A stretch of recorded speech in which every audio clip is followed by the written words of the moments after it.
Enquanto analistas divergem sobre o projeto que tramita no Congresso Nacional, o governo federal e os estados sentem o impacto que a Previdência Social tem nas contas públicas.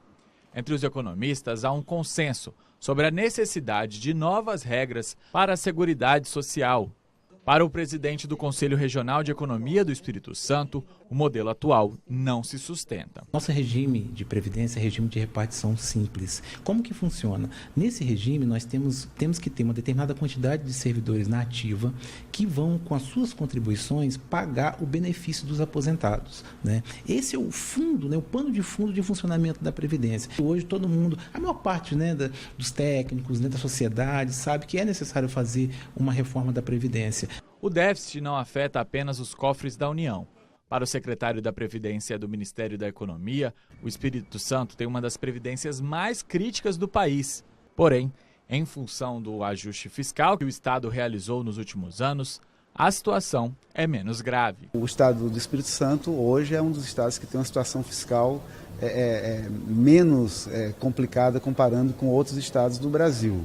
Além disso, na Previdência foi feito uma segregação de massas, há um fundo capitalizado, há uma Previdência complementar. O Estado tomou uma série de iniciativas que minimizam o problema, mas, de fato, a situação previdenciária é preocupante e a nova Previdência vai ajudar muito a melhorar essa situação. O governo federal tenta convencer deputados e senadores a aprovar o texto da reforma.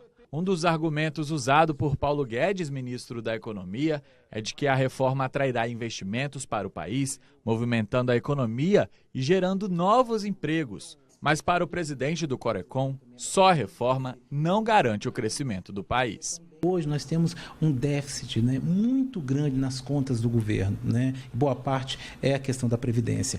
Com a reforma, você reduz esse déficit. Isso sinaliza para o mercado do seguinte: olha, o governo está controlando suas contas, o governo vai ter condições de honrar com seus compromissos. O empresário vê isso e ele muda as expectativas dele, as expectativas passam a ser positivas. E ele pensa o quê? Eu vou investir naquele país então. O empresário investindo, ele gera emprego, gera renda e faz com que a economia cresça. Como o número de aposentados e pensionistas é maior do que de pessoas contribuindo para a Previdência, a conta realmente não fecha.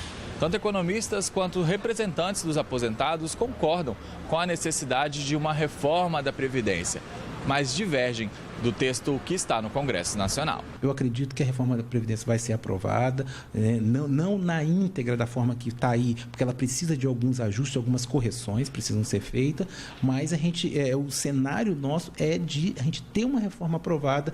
O presidente do Sindicato Nacional dos Aposentados concorda com a necessidade da reforma da Previdência, mas diverge de 2 pontos do texto atual. As mesmas pessoas que aposentam por idade, elas tinham necessariamente a ter 15 anos de contribuição e eles estão aumentando para 20.